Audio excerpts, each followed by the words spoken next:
You're listening to the Bulldog Insider Podcast, brought to you by Essentia Health. It only takes one step, twist, or crunch to know something doesn't feel right. Essentia Health's orthopedic and sports medicine team gets you back to doing what you love with commitment, resilience, intention. We're here to keep you moving forward. Visit essentiahealth.org to learn more about orthopedics and sports medicine, like nowhere else.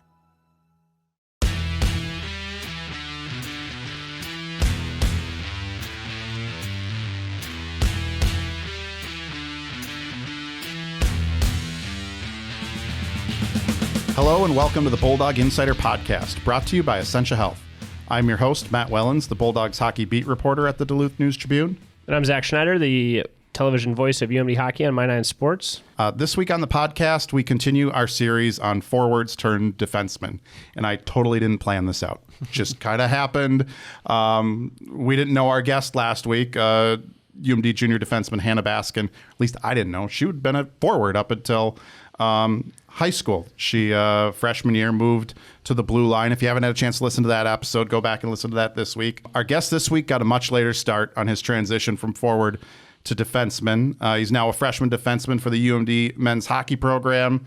He was a forward at Hermantown High School, made the move when he was 18, right? Mm-hmm. 18, playing junior hockey for the Minnesota Wilderness in Cloquet.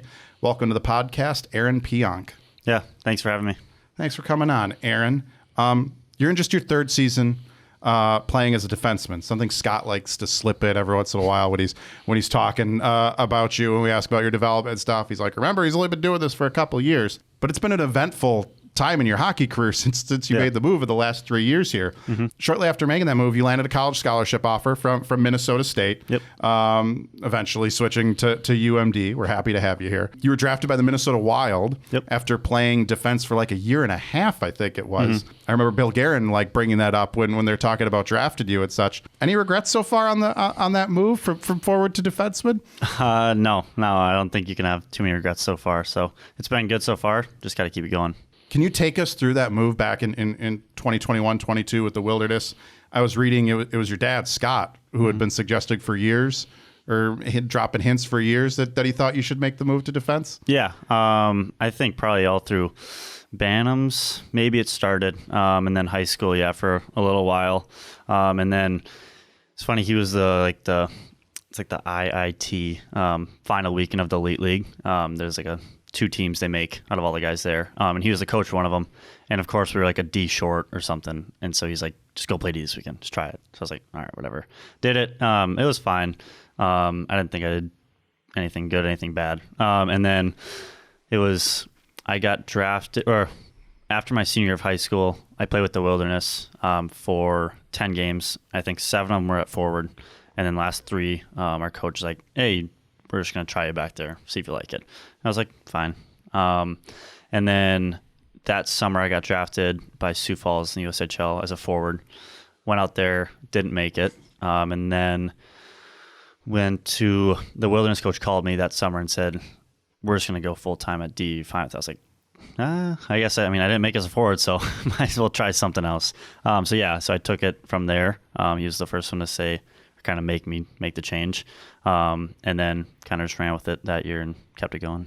What are some of the skills or the opportunities that present them to you as a defenseman versus a forward? What made the switch a better position for you overall? Yeah, I think one of my biggest things for my game is just kind of been my vision of the ice, and as a forward you can do that.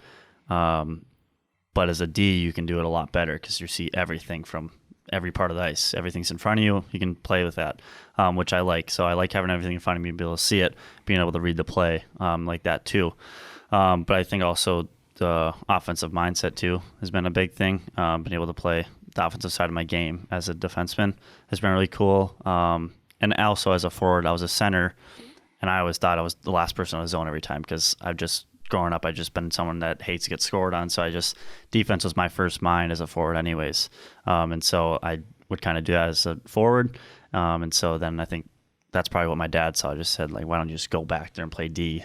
Like, it saves a forward spot for someone else. And so I think kind of all those things kind of tie into each other to make it easier. I don't want to get on your dad too much, but he's an opinionated guy. He's right most of the time, I think, is what your brothers have found, and probably you and us as well. But was there a part of you over those couple years that he was pushing you to make the change that really wanted to prove that you could make it as a forward? And then what's been the reaction now in the 3-4 years since you made the switch?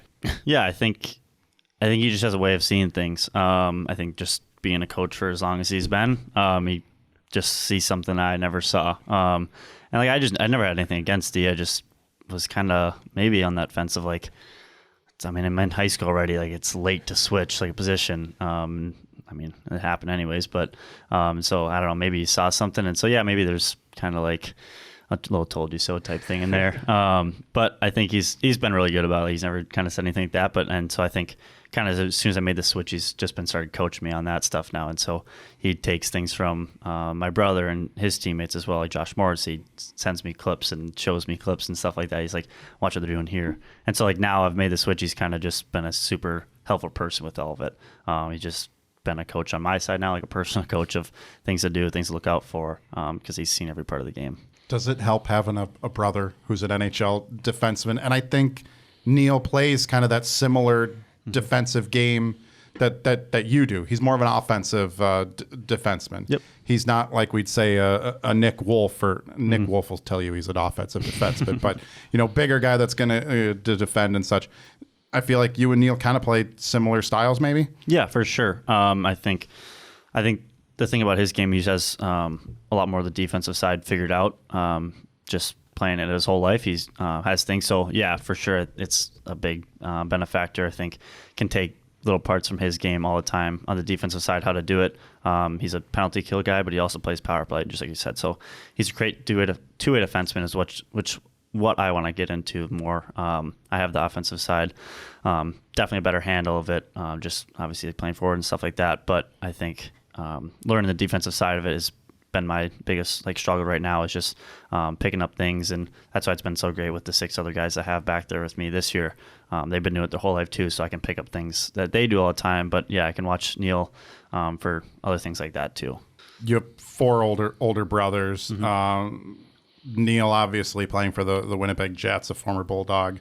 Nate was a forward at St. Scholastica. What did Joe play? Joe was a forward, yeah. Joe was a forward? Yep, up until high school. Should Nate and Joe have played defense then tell your dad tell them to move back as well? Or yeah, it was actually funny story. Nate, so he played in the East Coast League for the South Carolina Stingrays. Yep. And Brendan Kotick was his coach. And they had just kind of how the East Coast is. You guys move up all the time and down and all that stuff. And they had, I think, 2 guys hurt or something, 2 guys get moved up. So they had like 4 D. And so Kotick was like, Nate, you got to have some D in you. And so he just go play. And Nate's definitely just more forward than I ever was. And so I think he struggled with the backwards skating and all that stuff than I have. But so it's funny because he's like, yeah, a couple of times they just skated right around me. I had no chance. But yeah, so he actually has played a couple of professional games as a D. Joe, I think he's more of the, he was more of the manager when we were growing up. So we'd play outdoor games, and he would find the players and get our rink ready at home and do a national anthem and all this stuff. And half the time he wouldn't even play. He literally just want to get everyone together and do it. So I think he kind of figured that out. He loves sports. Sports is his life. But I think he just kind of realized he was never the sports player. He loves being in the sports world though. And he's still doing it, and he loves it. One thing you said in the middle of that answer in the story about Nate was go play. And it's something that we've heard from coaches, even Scott, is just especially with the freshmen, just stop overthinking the game, go play. In your 3 years of now a position switch late in your career, you are now playing at the Division I level. You've been drafted at that position to the NHL. Is it difficult to just go play on Friday, Saturday nights and not overthink and worry about what you could be doing wrong or things that you haven't learned yet? Is it difficult, or have you kind of found or bridged that gap now halfway through your freshman year? No, I think it's very difficult. I mean, all week you get things. This is what they're doing in forecheck, their neutral zone, all this stuff. You get everything at you, and so many things. And you just want to get right every little thing you get at it because that's what coach wants out of you and everything. And I struggle with it a lot. And I think we were playing Colorado College on Friday night, and it was probably one of my worst games of the year. And I just couldn't do it because I was trying to do too many things. I was trying to play offense, defense, everything, and I think it was third period or something, our goalie, Zach Sandy, looks at me and just goes, dude, just go have fun. And I put together 3 actually pretty good shifts, and I literally just stopped thinking, and I just grabbed the puck, and would just skate, and just, like, I was having fun. And so, yeah, it's a huge thing. There's so many things that you just get at you, like, all throughout the week. But I think at some point you just got to, it's second nature. Everything, like, what they're going to come at you is second nature. You know what it's going to look like. So you just, at all those times, you kind of just got to think in your back of your mind, just go. Like, you'll figure it out in the moment or right before it happens or something. But I think it is a very hard thing to do. One guy I don't want to compare you to necessarily is Scott Perunovich, but there's been a couple times now through the first part of the season where we look up and you're below the offensive goal line. You've jumped up in a rush. You continue on a forecheck. Matt and I don't know enough to know whether or not that's the right play or the things that work within your system, but we just noticed that you're deep in the offensive zone. That was something we noticed with Scotty a lot too. Yep. Do you get lost a little bit? You just think, this is what I used to do, is go hunt pucks in the corners and then just have to realize, or is that just part of your game that you're going to jump up and hopefully pick the right spots to add to the offense? Yeah, I think it's a big part of my game, but something that Sandy said a lot too. He loves when we get up in the play and kind of make an odd man rush. And sometimes you're going to find yourself down there. And he said it to us, the decor. He said, like, if you're down there, just stay down there. Like, we have them outnumbered. If it starts to turn up, like, I trust all you guys to get back. But yeah, I think, like, it does kind of get second nature. Maybe you grab it and you kind of just go with it down there and hope it works out. But I dislike it a lot. It's so tiring down there. Like, you get in a battle down the corner with some 6'4" defenseman. It's not fun. Or net front trying to get to the front. So, like, I know we're looking forward to come with it when they say they're tired in practice, stuff like that. Because it's a tiring position when you got to do that for 30 seconds even. But, so yeah, maybe it's a little second nature that I kind of just keep doing it. But it's fun when you get down there. You always get a chance at a goal or something.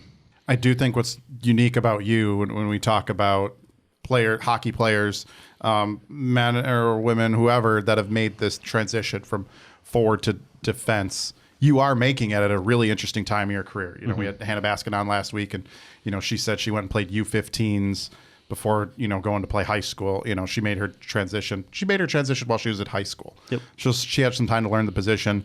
Ashton Bell made it while she was playing college hockey, but she's still staying in college hockey the entire time. Of course, she goes to the Olympics and such. But you're making this as you keep making leaps. You go from high school to juniors. You go from the North American League to the USHL. Then you take this leap from the USHL to college. Has and maybe you kind of already answered it, the processing of the information and handling everything, has that been the biggest challenge? Like, what are you seeing as you keep going up a level while you're still learning this position? Yeah. I mean, it obviously just gets better and better every league you go up, which it's supposed to. But I remember one thing my dad specifically told me when I was in the North American League and I wanted to go to the USHL. I think I had a chance to halfway through the year that year. And he looked at me and goes, listen, you have to master the league you're in right now. Even if you have the chance to do it, and like you get the opportunity to get drafted or something like that, you have to master what league you're in, because if you're not mastering that league, good luck the next league, because it's just going to get better. The guys are going to get bigger, faster, stronger, everything. So I think that's something I've took to heart. I think the end of my first year in juniors, I mastered it. And then first year in the USHL, I think just had junior experience, maybe faster start to the year and then kind of died off. But then the end of the year, I picked it back up again. But I think I mastered it. And so I think that's everything. People ask you about college too, because you have 4 years. But people leave after a couple of years. And my brother, for example, he played 2 years, wasn't drafted, but he mastered college in 2 years. So, I mean, it might be 4 for me. It might be 1. It might be 3. But I think that's something that you just have to figure out when you master the league. And it's not putting up 60 points or something. It's having a handle on it, playing, and being a player in that league that makes a difference. So I think that's something I've always focused on. Each league I go up is just mastering it. As you're trying to master the defensive position at the college level here, what areas do you feel you need to grow the most yet? Is it skill-based? Is it knowledge-based? Like, what areas are you still trying to learn of the game as a defenseman? I think, like I said just a little bit ago, the defensive side of the puck, it's just a totally different thing for me. I think kind of just in points of like when to close on the guy and kind of push him up against the boards, or don't let him get to the net, because I think that's one thing I do too a lot. Just they'll make a play and then they'll kind of jump behind me, and I think that's just things you catch over time. Like someone's going to do this, you're like, oh, he's going to go to the net right after he makes that play. So I think that's something that I'm working on as hard as I can. It's just the defensive side of the play, and I think coach has been really good with me. They've given me freedom in the offensive side, but they've just been harping on the defensive side of the puck, because you can't win if you're letting up 5-6 goals a night.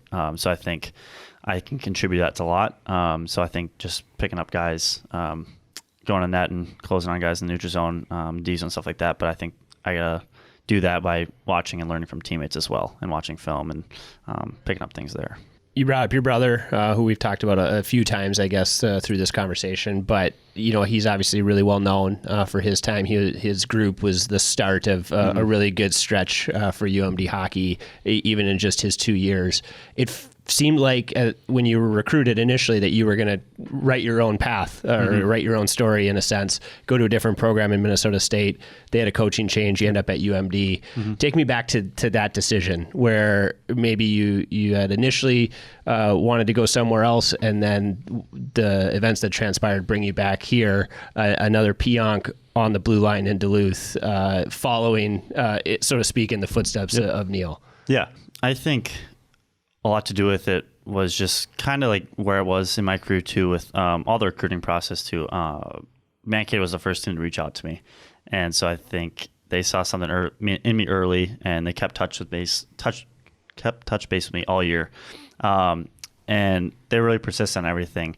And so I think when you see someone like that shows that much interest in you, you got to trust them, you got to stick with them.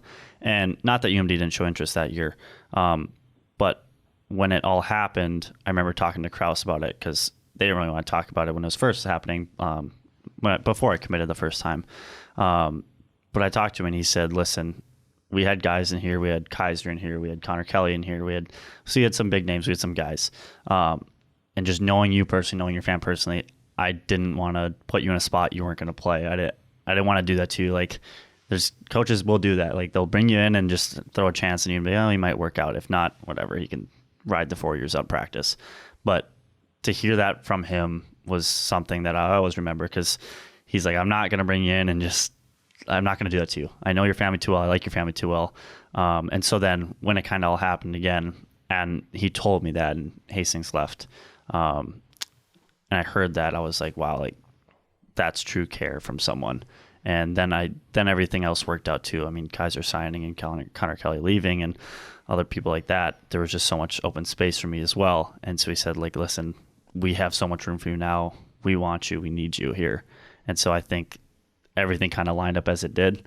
And so it kind of worked out for the best, and glad it worked out. One of the things that makes guys like you and anybody on UMD that plays there great is their ability not to be content with everything they've accomplished thus far. But halfway through your freshman year now, a little bit more than halfway, do you ever take time to think what great steps you've taken in 3 years? Not only getting to the Division I level, but now playing on the top pairing for the first half of your year, playing on the penalty kill, playing on the power play. You were drafted to the NHL. Do you ever take time to enjoy the success that you've seen, even though there's a lot more growth and hopefully a lot more success to come, not only at this level, to master it, as you say, and then hopefully at the professional level as well? Yeah, I mean, I think you should be proud of yourself for anything you kind of do. And I'm proud of myself for doing everything that I have. But I think also there's so many people that have gone along with that have helped me just along the way. So, I mean, I'm happy for myself and all that stuff. But just like my dad and my first coach, wilderness coach, and my brothers helped me out. And I guess maybe like Mankato coach leaving and this working out now. So like, there's so many things like, yeah, it's working out like that. But, so yeah, like you're proud of yourself and you have to be. But I think there's a time where some people might get over they get over the idea of like just like, oh, like I'm such a good player and stuff like that. So I've never tried to have that mindset. You can't. I think you get put in those positions for a reason, and you got to prove it as well. And so like I think that's something that too, like I was worried about, like, oh, like I'm letting someone down. But I think also like you have to sit down in the mirror and look sometimes, be like, hey, like you're a good player, you're a good person, like you're not letting anyone down. Like do your job, and that's all you can do. You can't do anyone else's job. Having a dad like yours and 4 older brothers probably helps keep you, if you ever get to that moment where you start thinking too much of yourself, they probably help keep you pretty humble as well. Oh yeah, they let me hear it. Anything I kind of try to do or something like that, they'll let me know for sure. I think one of the things that stood out when we talked one of the seasons was earlier this season, being in that starting lineup, that top pair with Darian Goetz. I think both of you have mentioned you love hearing starting at defense from Hermantown back to back. What's it been like playing with all the guys as well? You were going to go to Mankato, which had kind of like become the secondary pipeline for Hermantown. It was like the secondary feeder with Wyatt Ammett and Ryan Sandelin and everything going there. You were heading there. Now everyone's back. We're going to say it. They're back home. Everyone's coming back home here to Duluth. What's it been like, though, reuniting with guys like Joey Pierce, Blake Biondi, and playing with Darian? Yeah, that is one of the coolest feelings ever. Like you said, like getting that starting lineup and hearing back-to-back Hermantown, Minnesota, and then if Blake starts at night, hearing Blake too from Hermantown, like that's so cool. I think like what I always think about is like other teams seeing, they're like, whoa, like 3 guys, same town. Like it's kind of crazy, but it's such a cool experience. Like playing with Joey in high school and being in the same class, like that's insanely cool. And then like playing with Darian every night, like I think that helps so much too, is because I can learn so much from him. Like he's a more defensive mind than I would ever be. And so I pick up so many things from him that he does. And it helps so much that he's a Hermantown kid, like that we've known each other for this long. Like, so I think it just comes really easy to talk about that stuff.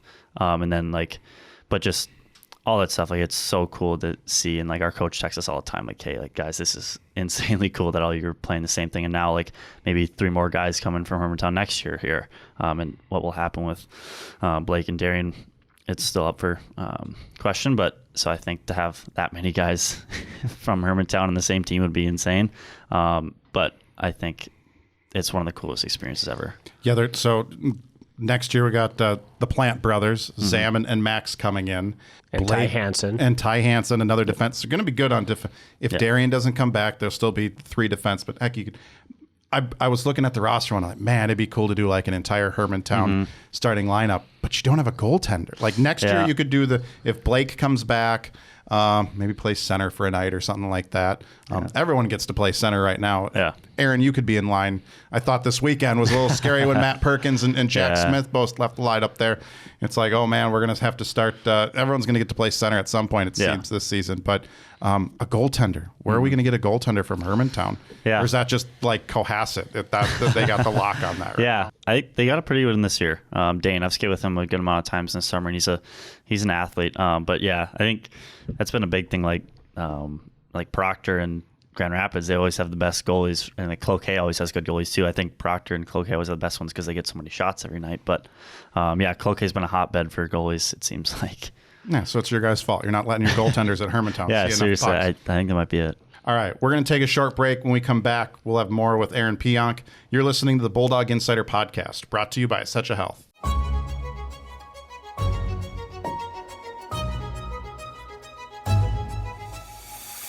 Greetings from Northlandia, a place to bring your curiosity, because here you will find curiosities. Whether it's a look inside the Northern Rail Train Car Inn or an introduction to Duluth's musical roboticist, Robot Rickshaw, we celebrate the region's distinctive people, places, and history. Each week, I'm joined by my fellow reporters who share the unique and fascinating stories that they discover while exploring the Northland. You can find new episodes of the Northlandia podcast on Apple, Spotify, or wherever you get your podcasts. Join us along this journey and discover the extraordinary stories that you just might miss if you're not in the right place at the right time, ready to step off the beaten path with no rush to return, here in Northlandia.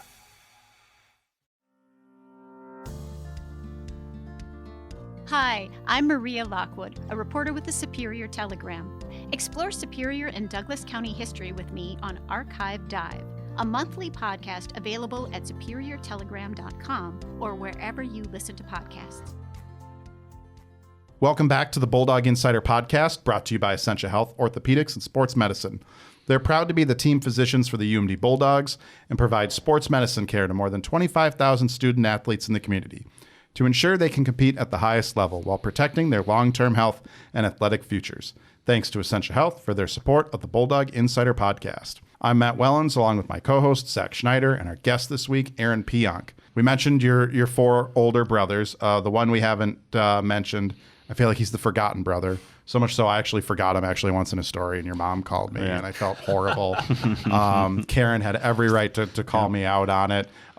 Corbin, your oldest brother, and he played baseball, right? Played college baseball, didn't he? Yep. And what is it he does now? He's like the head chef or manages a brew pub in Omaha? Yeah, he's a chef, and I think he's gotten into more like personal organizations and like small events and stuff like that. So he was with there was a restaurant he was with, can't remember, there was a breakfast shop, and then he kind of do his own personal stuff, and so he does like events and kind of caters stuff like that.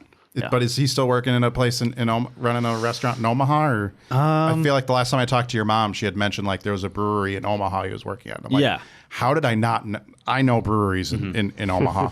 I know breweries in almost every NCHC city. That people that have followed me over the last few years, and I was really disappointed that I didn't know there was a brother there in Omaha running a brewery. But he's not doing that anymore, huh? I don't think so. No. Okay. Yeah, I haven't, because that's the last I heard he was doing, and then I talked to my mom, and she said he was doing more personal stuff and stuff like that. So all right, personal chef now. Yeah, you'll have to get it catered in to the hotel next time. We can do that. Yeah, definitely. Yeah. I mean, he could cater to you guys while you're in Omaha, right? He did have like a shop. I think it was called Sunny Side Up or something. It was like a little breakfast. There's two restaurants in Omaha, but it was. I didn't make it there because we went there a couple times when I was in juniors, and we went and grabbed dinner one night at one of his buddies' restaurants, but I never made it to his place. But also a fan of breakfast shops on the road. Big fan of breakfast shops on the road. Hotel breakfasts, if I can avoid those, they're terrible. Just awful. After Corbin, obviously, there's Neal. Yep. Everyone knows Neal. We're going to skip him now. Joe, we talked a little bit about him. He's an equipment manager in the American Hockey League right now with the Colorado Eagles in Loveland there. And then you have Nate. He played at St. Scholastica and the ECHL. I want to talk about Joe. We don't get to talk about Joe very much. How handy is it having that equipment manager in the family? You gave us some insight. He's kind of, sounds like of the brothers, he's your front office guy, right? Oh, yeah. Yeah. No, it's really cool. I mean, like I say, like I have the four brothers for every different little part of my life. And so Joe is, I think I talked to him more about personal stuff, and just because we're the closest in age. So, but it's really cool. He tells me about all the different things that he goes through every day on the road and stuff like that. It's hilarious. We talk for hours on the phone, but it's really cool. And I think like I even pick up some things like that he does, like, I had to fix this gear, and like we kind of have the same mindset of that. Like that's something I've been really good at, just being like handy with like fixing stuff. And so I think that's what he does a lot too. He kind of just figures out how to fix it. So it's really cool to see that we kind of have the same aspiration for that stuff. Do you have a greater appreciation for what equipment staff does for Joe? What stuff, are there stuff now you can fix on your own? You don't have to go to Chris Garner necessarily to have it fixed, or Garner's going to do it way better either way? Yeah, honestly, like he has the equipment to fix it. I mean, if it's something small like a buckle, like I've always just done that stuff. It's just what I've done, especially like growing up with brothers and big family. Like it's on my own to fix it. Like no one else is gonna do it for me, which like other people have had, which is totally fine. But yeah, I always try to fix like smaller stuff, and then if it's something like skates, like blade or something, I'll have him do it. But I never learned how to sharpen skates, but I can probably pretty much do about just everything else. What was it like growing up as the youngest brother in the Pionk family? A lot of beat downs. Yeah, it was fun though. I mean, we'd always, sports was everything. Like we had our baseball field that my dad built growing up. He did a hockey rink in the winter. We had a wiffle ball field, a separate field. It wasn't even the same baseball field. Joe would make a football field in the backyard. So we had pretty much every sport covered. So we did everything, and it was always Corbin was just older, so he was kind of out of the house by then. So, but we do 2-on-2, and so it was always me and Neal, because I was the youngest, he was the oldest, and then Joe and Nate were on the same team. And so then it was it always evened out. But so sports, everything, me ended up crying. me whining to mom, something that they did. But yeah, I was always the test dummy for some invention that Joe wanted to do. So yeah, I was the test dummy for pretty much everything. What's the strangest thing he used you as a test dummy for? I mean, there is proof of this. Like, I've seen the picture of my eyes. Like, I don't know what it was, but I was literally bungee corded by my pants to like a swing set pole, like that was going across. And so like, I don't know if it was like trying to make a trampoline or something. I don't know. I was literally attached to it, and he's like, yeah, we try to make you bounce up and down or something. Like, I don't know what it was, but that's the only one that I can remember off the top of my head. But there's literally a picture of it. How old were you at the time? I must have been probably like 8. And then but everything, like I got taped to like a laundry basket and pushed on the stairs, and like with padding, and they just wanted to make sure it was safe, and so they threw me first. I don't know. And like if he wanted to build anything like the football field, like I was always the person like holding the line so he could paint it, and, or like the rink, like shoveling off with them and stuff like that. But yeah, pretty much everything. I can't remember after which game, but there was one game this season when I saw your dad in the concourse afterward, and I mentioned to him, you're not the biggest guy, but I mentioned to him after that game, you were learning how to play big and learning how to be physical in the corners, and he said, well, that comes from his brothers. And he told me a story. He's like, I don't know what game they were playing, but I would look over and 3 or 4 of them would be on top of Aaron, and he'd have to find his way out somehow. Is that true? That was the common game in the Pionk household? I can't remember that game specifically, but it was probably just like football. Like like Joe and Nate would tackle me, and then Neal would just get on top just cause, and so I'd have to like find my way out of it. But yeah, like pretty much everything, or just like, I don't know, just fights in the basement, something like that. But yeah, it was always something where I was probably on the end of the pile and then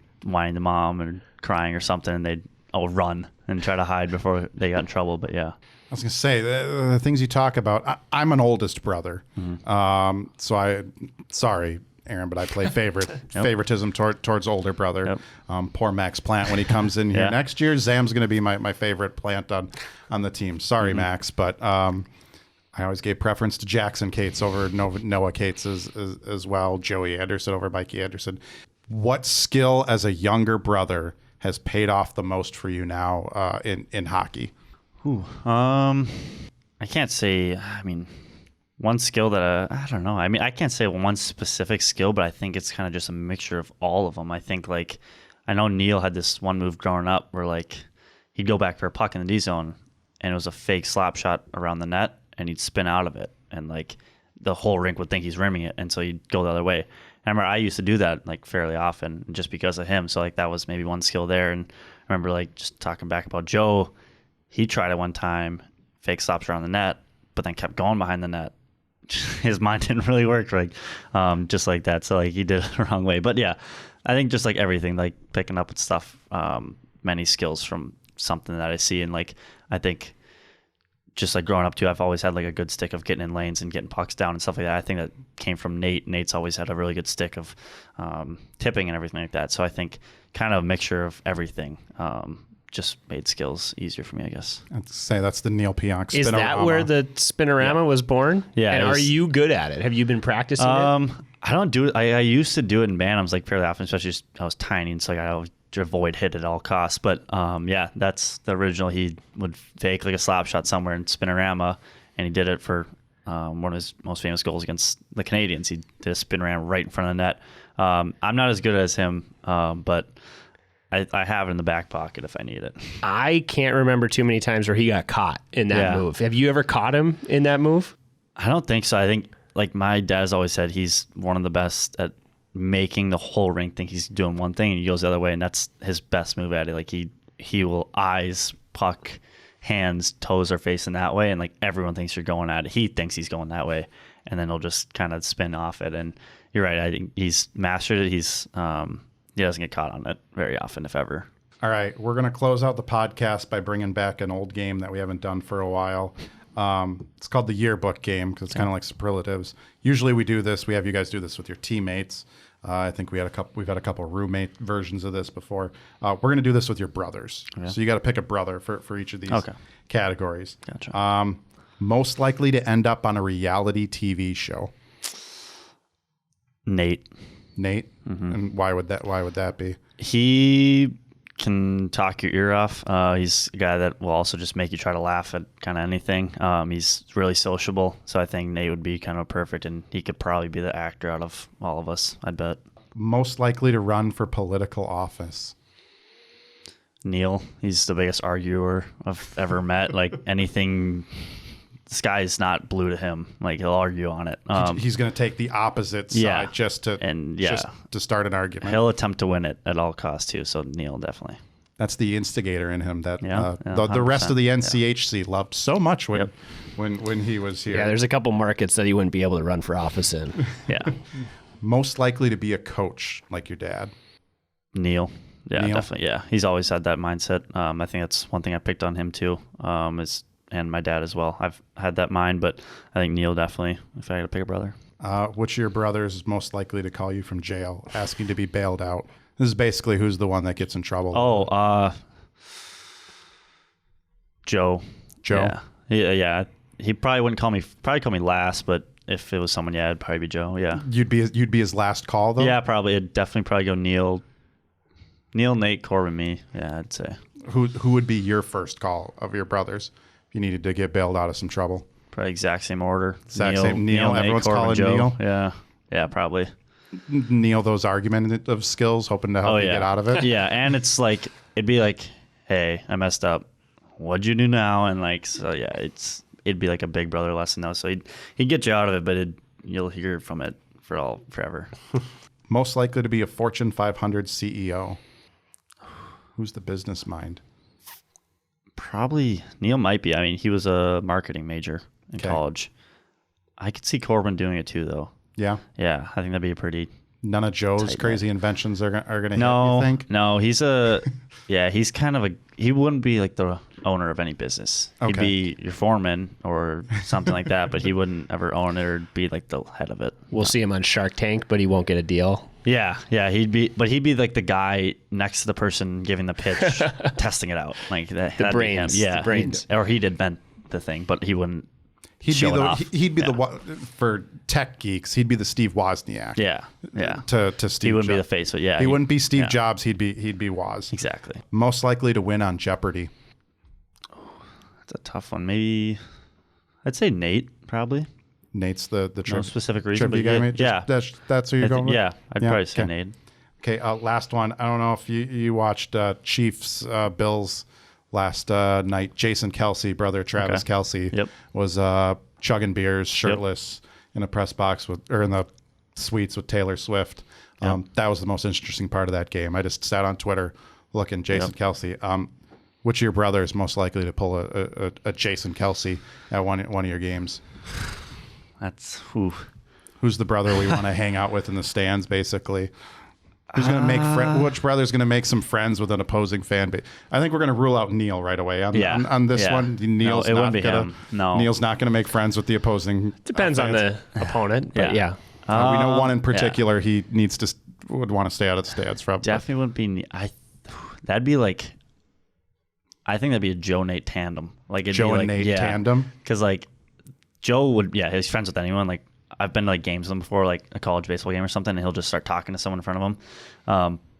But Nate and Joe together is like a dynamic duo. When you get like in that scene, like you said, if you want to be like a showman, be Nate and Joe together on a jumbotron, like doing something. It'd be hilarious. All right, we are going to wrap it up there. Aaron, thanks so much for coming on the podcast this week with us. Yeah, thank you for having me. You can find the Bulldog Insider Podcast on Apple Podcasts, Spotify, or wherever you get your podcasts. Subscribe and rate us. For more Bulldogs hockey coverage, visit DuluthNewsTribune.com/Bulldog Insider.